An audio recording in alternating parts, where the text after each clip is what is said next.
la Rich Roca i la Núria Torralba, això és Llepafils i aquí estem per parlar de moda.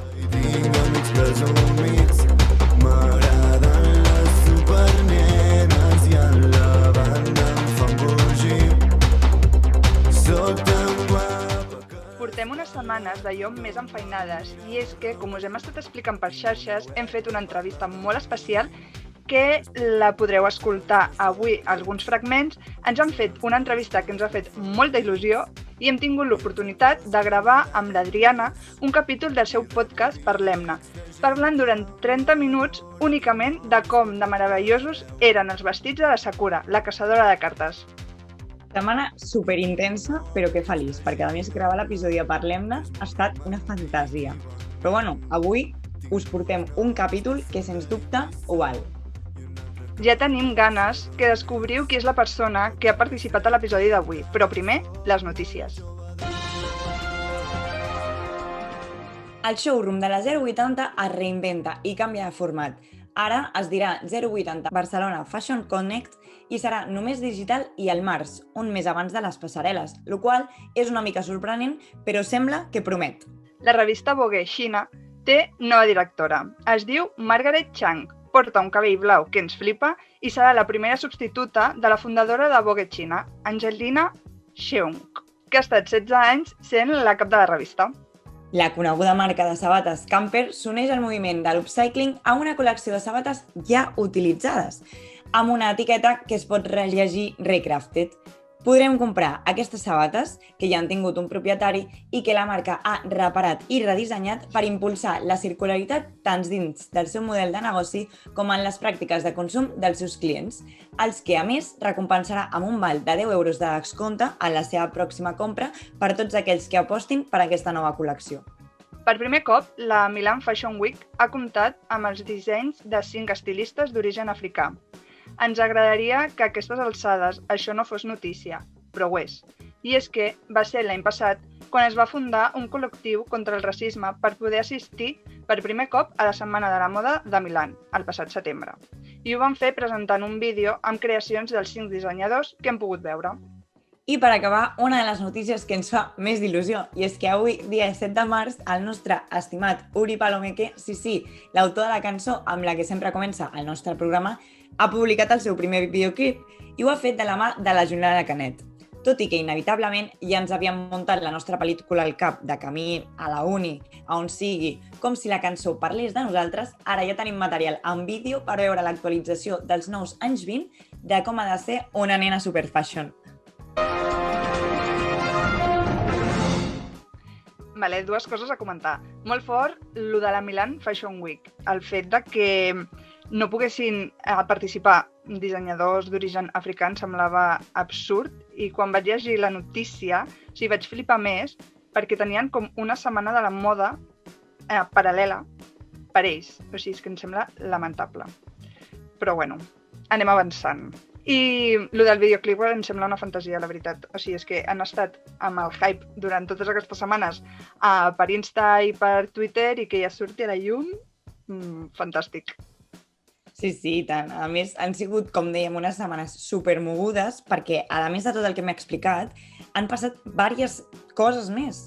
O sigui, hem tingut la Milan Fashion Week, com dèiem, però també la red carpet dels Premis Feroz i els looks dels Globus d'Or, que encara que alguns protagonistes han sortit fent una videollamada Zoom per casa seva, tothom s'ha vestit de gala per l'ocasió, cosa que em sembla superbé.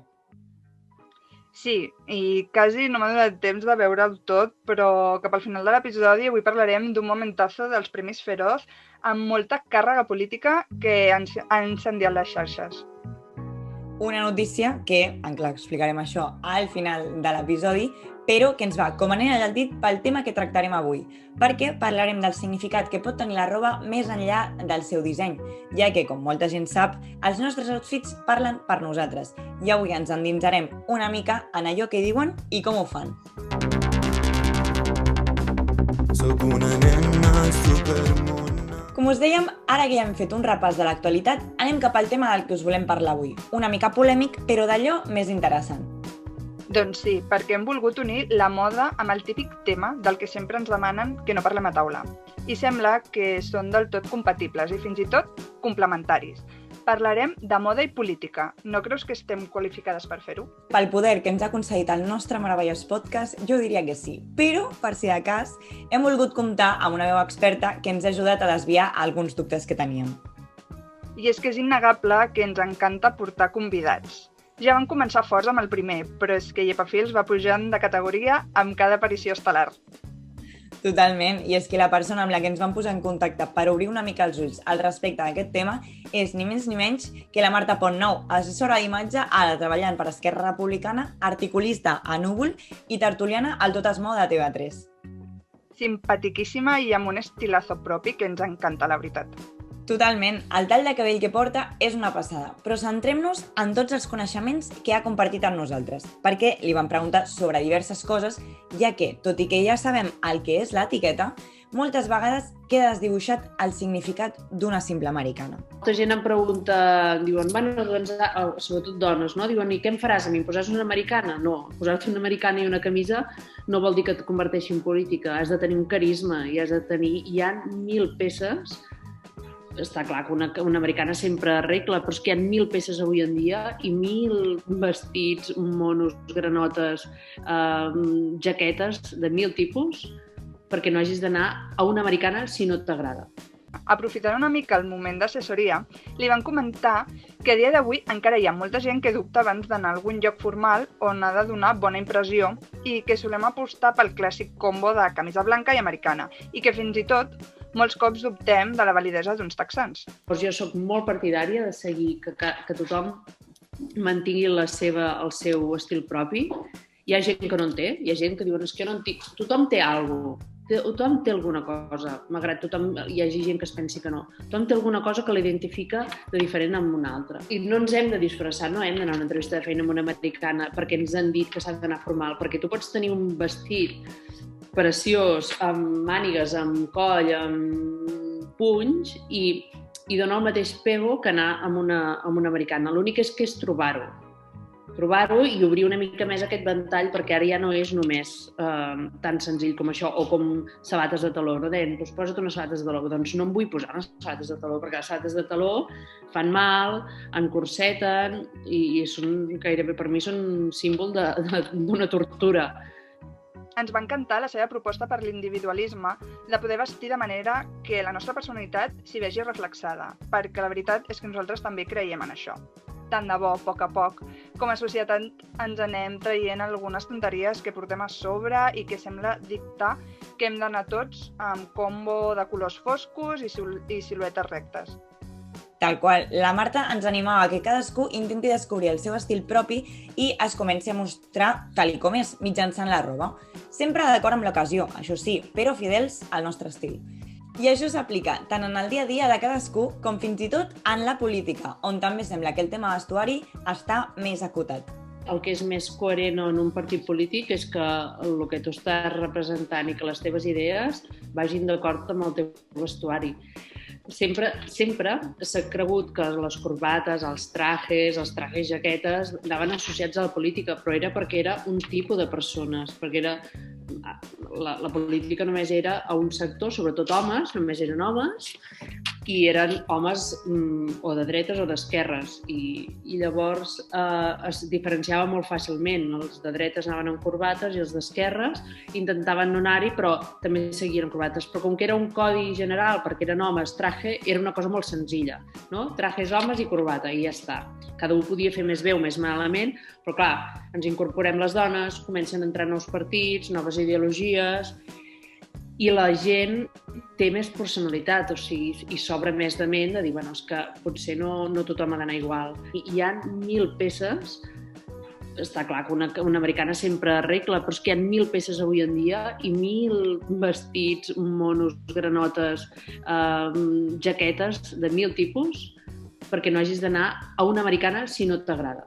I és que, tot i que no som molt de politiqueo, ens va agradar molt veure aquesta cara més fashion d'aquesta gent que sempre té algun discurs a donar i parlar amb la persona que se n'encarrega d'ells, ja que, efectivament, la moda en política és molt important. És tan o més important al meu entendre, que un bon discurs i que una bona imatge global ja de cartelleria, de grafisme, és superimportant. O sigui, un partit que no tingui una bona imatge comunicativa i una bona projecció i una estètica xula, jo crec que estan molt condemnats al fracàs.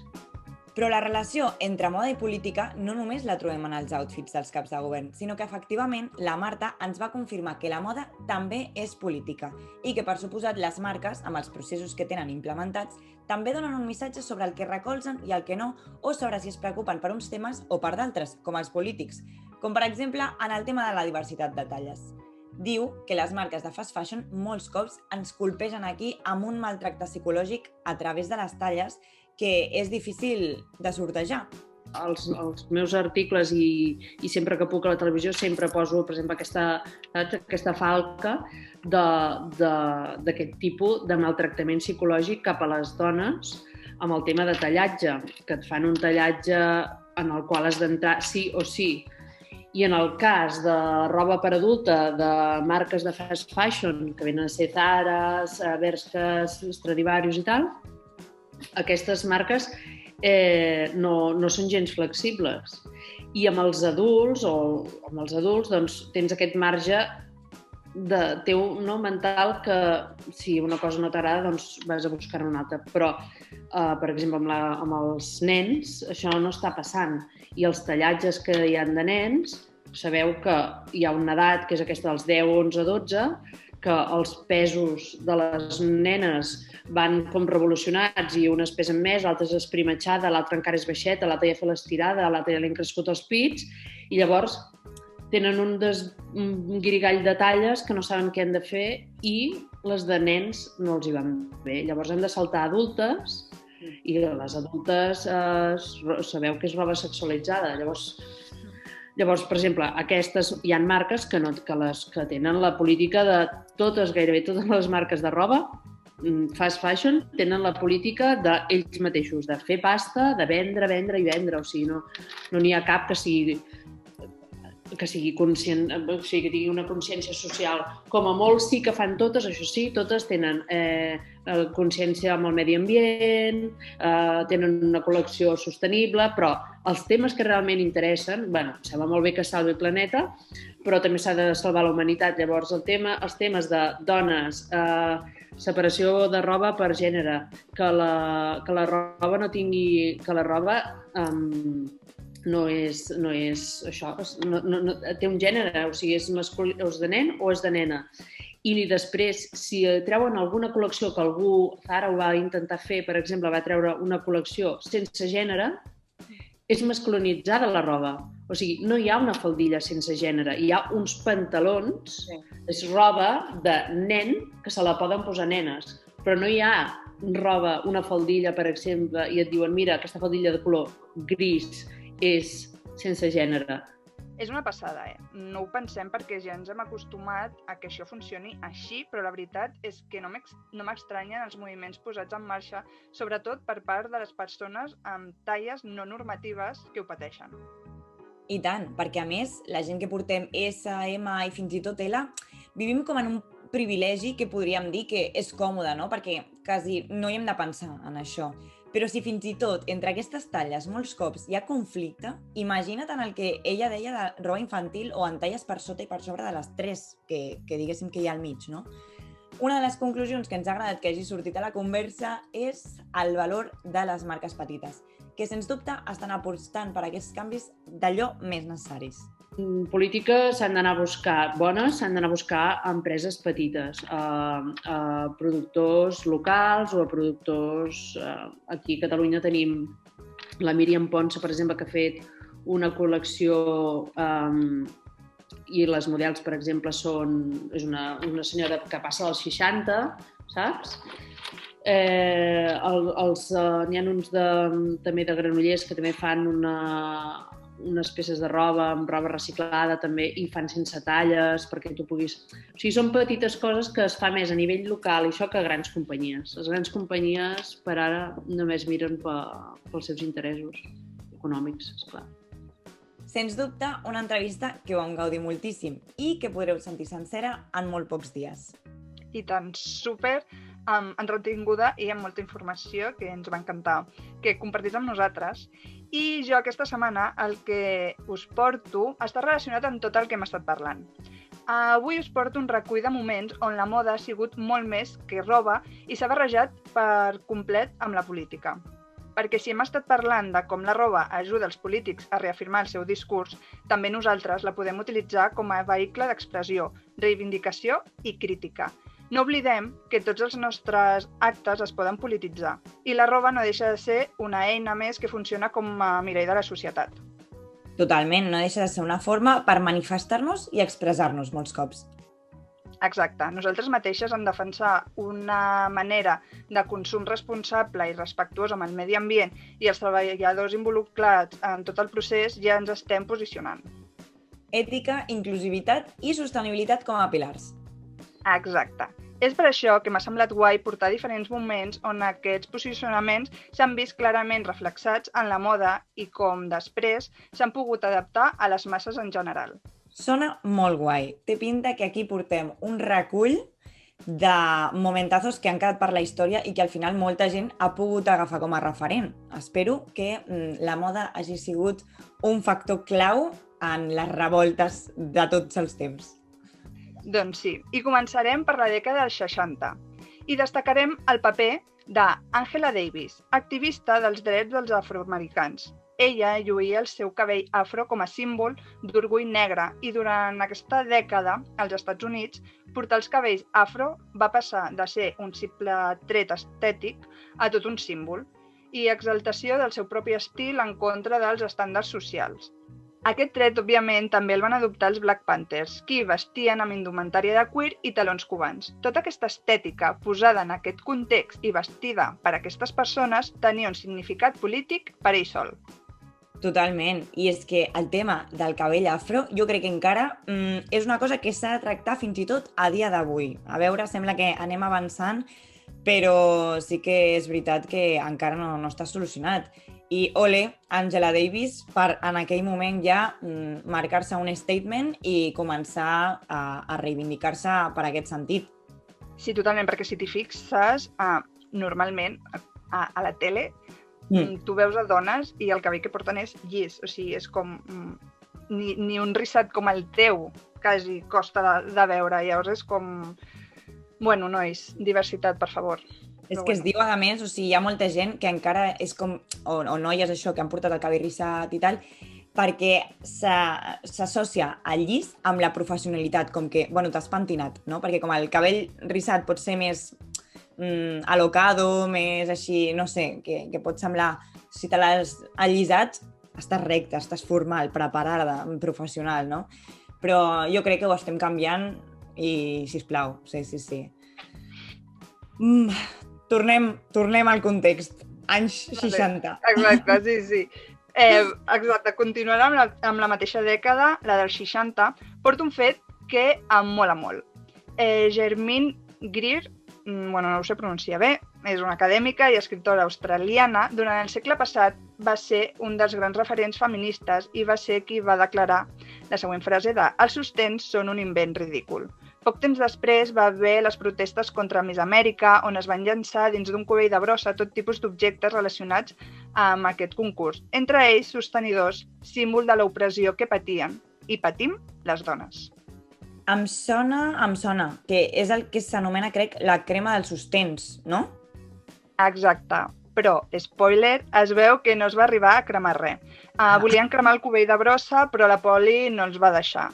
Però, en tot aquest rebombori que va aconseguir crear, van ser visibles a tots els diaris del moment i el fet de no portar sostens es va aplicar com un acte d'afirmació feminista que gràcies a la conseqüent normalització, entre moltes cometes, perquè encara avui no portar sostens és una mica així escàndalo, va passar a ser una opció més sense cap caire polític. Molt bé, vull dir, des d'aquí defensem free domingos i domingues, no? Que se sol dir. Exacte, sí. Però sí, comoditat i llibertat, completament. I ara tirarem unes dècades enrere. Abans dels 60, per una dona, portar pantalons era quasi impensable i tot un acte de rebel·lia contra el sistema. Només els havien pogut portar durant la guerra per treballar a les fàbriques i al camp, però un cop la pau va tornar, la faldilla aparegué de nou. Però em sona que d'aquesta època hi havia la Coco Chanel, no? I crec que ella era bastant partidària de portar pantalons, perquè, claro que sí. Sí, de fet, entre la dècada dels 10 i 20 es va començar a veure a les platges gràcies a que un dia Chanel es va plantar uns pantalons blancs de capità, un turban i unes perles i es va passejar qual diva per la platja. Molt bé, o sigui, sempre buscant la comoditat i l'estilazo, perquè devia ser un lookazo que tothom es devia quedar mirant, però bueno, va marcar una època, això està clar.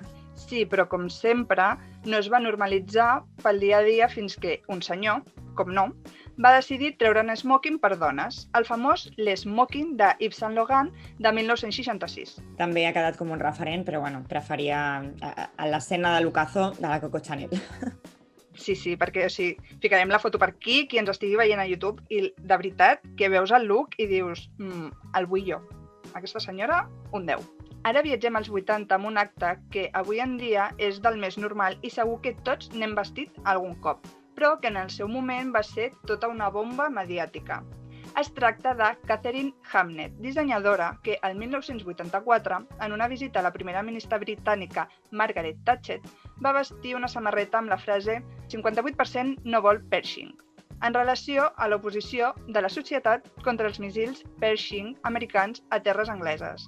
La fotografia va aparèixer a tots els mitjans de comunicació el dia següent, transformant una simple samarreta en tot un missatge polític.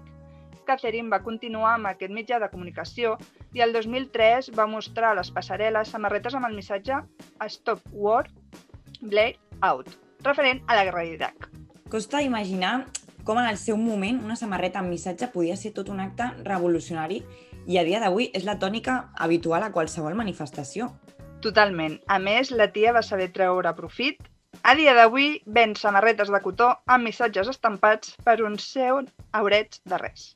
Clar, perquè aquí el capitalisme doncs també, no? Vull dir, reivindicació, però si podem treure que és completament lícit, està molt bé.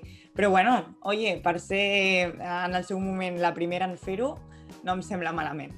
Sí. Un altre exemple superclar són algunes tribus urbanes, les quals estan arrelades a una estètica i a un discurs molt marcat, sobretot en els seus orígens. Amb el temps s'ha anat desdibuixant i convertint més en una simple estètica. Va, Núria, en dius algun exemple? Els punks, per exemple, així de primeres? Exacte, és una tribu urbana, es podria dir, que l'estètica és molt marcada, però originalment van néixer d'un grup anarquista i antiautoritarisme. I tots tenim marcat a foc el seu estil de vestir. En el seu moment, la gent, quan veia algú que encaixava en l'imaginari punk, ja els relacionava amb aquesta corrent política. Una de les peces que portaven era la caçadora de cuir, que també portaven altres grups urbans, que tots tenien el fil conductor que estan relacionats amb l'antisistema i la rebel·lió. Però als 80 aquesta connotació es va perdre al posar-se de moda vestir la típica biker de cuir amb uns Levi's i unes Dr. Martens. Clar, això t'anava a dir.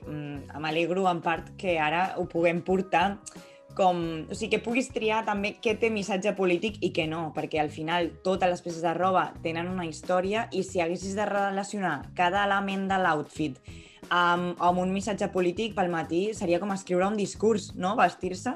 I jo, sincerament, sóc superfan de les caçadores de cuir. Així que cuir vegano, potser. Ara estem avançant cap a aquesta tendència més, no? Però sí. I a veure, hem de dir que Levi's com a qualsevol texans, unes botes així com les Martens i la caçadora de cuir és un lookazo. Sí, perquè veiem també que és un look com que podem dir que es van néixer als 80 i ara veus noies pel carrer i jo crec que el 70% anem vestides així. Però sí, el pa de cada dia. Sí. I bueno, per acabar, us posaré 3 exemples més, però que són més pròxims a nosaltres i als nostres dies. Vinga, va. El primer el situem als Globus d'Or del 2018. A la recollida de premis vam veure com pràcticament totes les dones van vestir de negre. El motiu? Mostrar als espectadors un rebuig col·lectiu cap a la violència i assetjament masclista nascut del Me Too.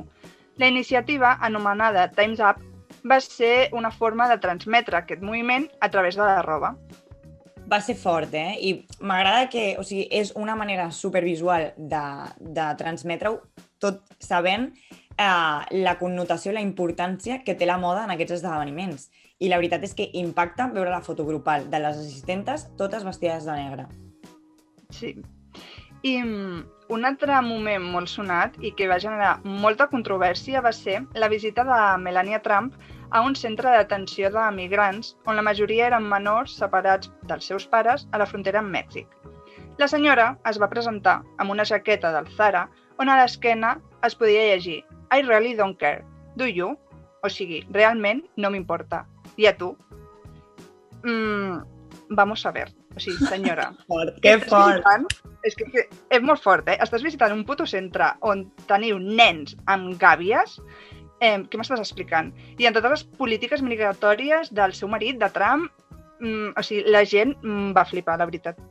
És que sembla realment una burla, perquè clarament, vull dir, mira què costa no ficar-se una samarreta, vull dir, que ho podria entendre, perquè per aquí, per Espanya, a vegades veus gent amb samarretes que dius, aquesta persona sap anglès, sap el que hi diu, no?, davant, però, per favor, i a sobre, en anglès, aquesta dona que és que hauria de tenir un estilista si no el té, i l'estilista aquest l'haurien d'acomiadar si no ho han fet ja, perquè en quin moment? És molt fora de lloc completament. Aquesta jaqueta la contextualitzes en un altre lloc, per exemple, jo què sé, una dona random pel carrer i el missatge es llegeix com alliberador i despreocupat, no sé, divertit, no? Fins i tot. Però és que en aquest moment concret, terrible, fatal. Ja, bueno, llavors, o sigui, em va sorgir com la discussió de fins a quin punt ho ha fet expressament. Perquè segur que té estilista darrere, llavors és com... Bueno, vale, molt bé. Continua amb la teva vida, Melania, i pa'lante, perquè... Sort que ja no estan al poder, sí. En general, perquè, en fi. Però bueno, per últim, us vull portar un momentazo ben fresc que hem comentat al principi del programa, i és que aquest passat dimarts es van celebrar els Premio Feroz, i la Samantha Hudson es va presentar amb un look molt Miley Cyrus, amb un top blanc amb les sigles ACAP, amb brillantets. I després de totes les manis i actuacions policials d'aquestes setmanes és quan poc un posicionament ben clar i amb molt d'estil, la veritat. O sigui, va ser fort, però perquè, clar, primer el que tu dius, el tema tot el que hem tingut amb policies, Mossos d'Esquadra, o sigui, momentazo per portar aquesta samarreta, que perquè qui no ho sàpiga, que pot ser, ACAP és All Cops Are Busted, o sigui, és una crítica directa a que la policia és corrupta, no? I sí, vull dir, es va presentar allà, però en part, no em ficaré en política, però dic, és moments com aquests on s'ha d'aprofitar per fer això, statements, no? Per dir la teva, saps que tens totes les càmeres cap a tu, ets al centre dels focus. Llavors, tens algun missatge que dir? Fes-ho. I ho pots fer en mode sense parlar, diguéssim. És bastant elegant, encara que el look elegant no ho era, però al final és la seva personalitat i si ella ha decidit, ei, em presento aquí a la red carpet amb aquest look, superbé, vull dir, i les fotos queden per a la història i que molt bé, vull dir, doncs clar que sí, why not? Apropiat? No, bueno, s'està parlant d'això, no? I al final segur que és el que volia, així que ho ha aconseguit, superbé. Bueno, a mi també em sembla guai que portés aquest estil que era una mica de callejero. Noventero, no? També. Bueno, sí, i que perquè sigui una red carpet hem d'anar amb vestit llarg o tal i no puc ensenyar el cul si em dóna la gana, amb unes mitges de rejilla i un micro short que semblava un tanga. I és com, bueno, tu, és un primer pas per, jo què sé, saps? Que es vegin altres looks, jo crec. Sí. No, a veure, clar, el tema és, a mi si em conviden a una red carpet sí que seria vale, és el moment de perquè el short que se'm veu al cul el puc portar un dia normal pel carrer. I la red carpet és com, vale, vaig a flipar-me amb algo, no sé, molt... Encara que fos raro, no? Encara que fos com més a lo disfressa, sí que apostaria per alguna cosa així. Però per això crec que està bé, perquè està fet amb missatge trencador de dir, vinc aquí, m'han convidat, tinc el mateix dret a estar aquí que vosaltres, perquè pues, suposo que sí, i això és el que us vinc a portar. Aquesta és la meva proposta. De res, a tothom, per aquest look, això, el que tu deies, també inspirat en el Miley Cyrus, que en el seu moment també va fer les seves aparicions que van deixar tothom bocabadat, no? En fi, doncs, aquí tanquem el programa d'avui, que dona per hores de parlar, comentar tema política, comentar tema moda, i al final és això que és el que dèiem, tots els vestuaris que la gent ha decidit portar per manifestacions, reivindicacions, missatges importants que s'han de donar a càmera o tot això, a dia d'avui ja està ho tenim molt interioritzat de que s'han de portar coses que tinguin un missatge. I al final, marea lila que podem veure, per exemple, a les manifestacions feministes, o el tema antiavortista o avortista que es va fer amb els mocadors de colors, i podies saber més o menys. O sigui, clarament concluïm que la moda és política. I, per acabar, com sempre, us farem unes recomanacions setmanals d'aquest capítol perquè feu la vostra recerca i pugueu mirar més temes que us interessin.